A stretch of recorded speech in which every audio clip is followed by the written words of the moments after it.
need a transition time between whatever they were just doing from 8 to 4 to what we're going to do 4 to 5. Something that says, and now instead of just breathing and not dying, which is good, we're going to breathe in a way that that you really have control over that, over the expression of the breath.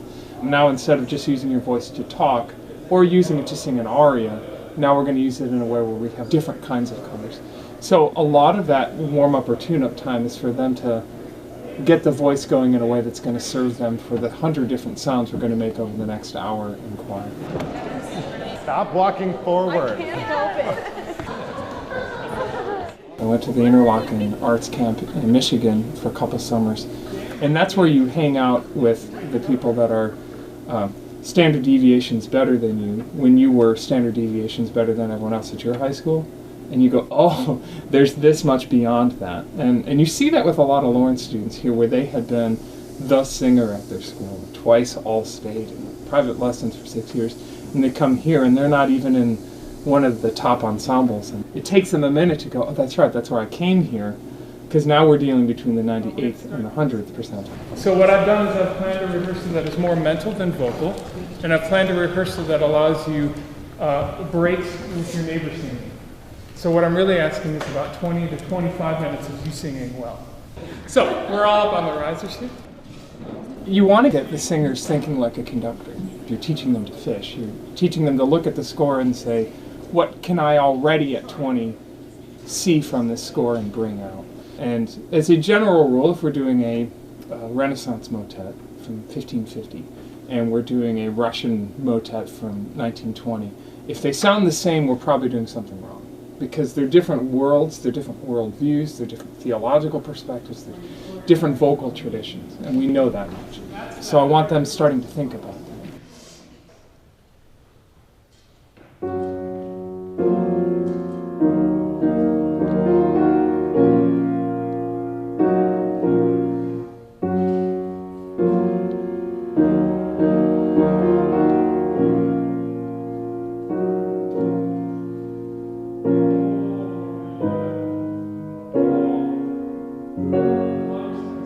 When I came here this summer, I was talking with Philip about what is KSCOPE, and he said, well, it's this sprint for 75 minutes where each ensemble does a 3-minute piece. So I spent a lot of the summer thinking about what a Lawrence choir can do that a lot of other college choirs can't. And you hear almost instantly when you hear the Lawrence choirs at a conference or anywhere that they know how to sing. They have a lot of really exceptional voices.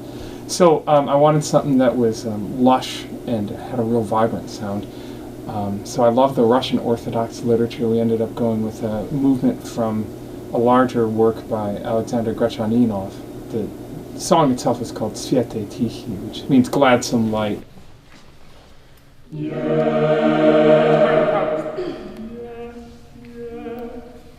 Yeah, tongue goes with this one.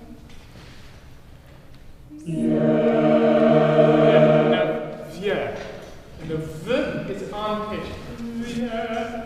Every note that you sing on this piece should say, I'm probably going to crescendo, but I'm not sure. Until I go like this. Yeah,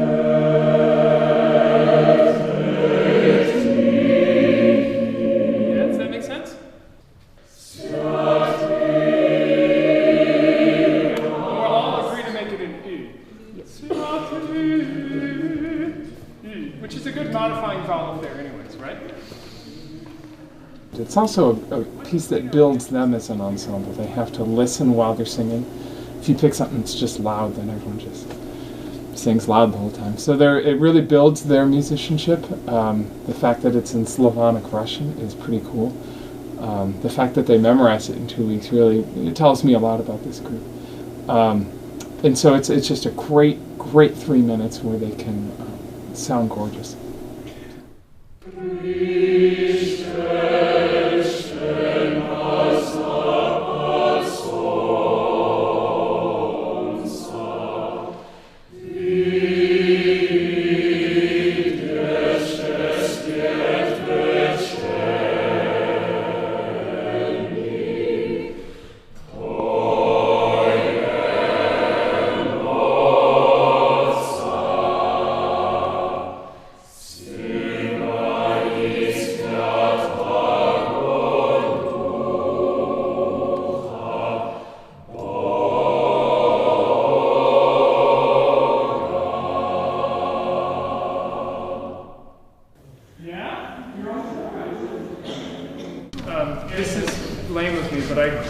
conduct from the actual edge, I thought I'd die. So we are, if here's stage, we're in this corner in a modified 2-row kind of arcing around. Huh? It's going to be awesome. The sound will go out that way. So you won't hear it, but everyone else will. We are 1:30 to 1:45, which means that if you're not there at 1:15, I start freaking out. When you come in, you should enter quietly because someone else will be rehearsing, no matter when you come in. And then there's a shuttle taking back from the PAC to Lawrence at 4:30-ish, and then at 7 it'll be back again if you don't. That's all I can think of to address. You're in concert dress. Anything else that I need?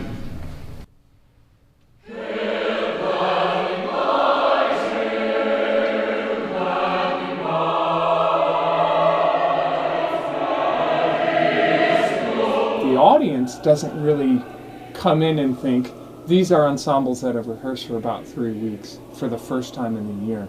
They're not thinking about it this way. They're thinking, let's evaluate the totality of Lawrence's conservatory in 75 minutes. And that's, for me, the challenge is because you want a little asterisk that says, we've just been rehearsing for 3 weeks. This is my first year here, and I'm still learning the names of the singers in my ensemble. You don't really want that asterisk. Obviously, that looks it loses a little class. But that's what's going on in my head, is that it has to go beyond that. I have to showcase for people who only hear this once every other year, this is what Lawrence is, and this is how good we are, and this is what we do with our music.